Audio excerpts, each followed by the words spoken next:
ایک شخص حضرت موسیٰ علیہ السلام کے پاس آئے اور کہا کہ اللہ سے جا کے بولو کہ مجھے اور رزق نہیں چاہیے، میرا رزق بند کر دے، بہت ہو گیا۔ تو جانے لگے تو آگے ایک اور شخص ملا جس کے جسم پہ صرف ایک کپڑا تھا۔ تو اس نے کہا کہ حضرت موسیٰ علیہ السلام سے کہ آپ جائیں اور اللہ سے بولیں کچھ تو دے دے۔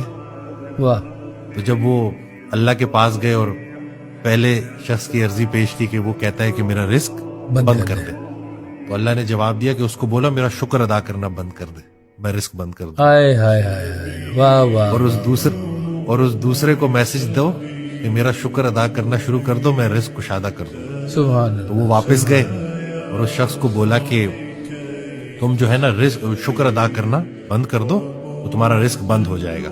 تو اس شخص نے جواب دیا کہ میرا تو ایک ایک بال اللہ کی جو احسانات میں ڈوبا ہوا ہے، میں شکر کیسے ادا کرنا بند کر دوں، میں یہ نہیں کر سکتا۔ سبحان اللہ۔ دوسرے شخص کے پاس گئے اور کہا کہ تم شکر ادا کرنا شروع کر دو۔ تو اس نے کہا کس چیز کا؟ اس ایک کپڑے کا شکر ادا کرو۔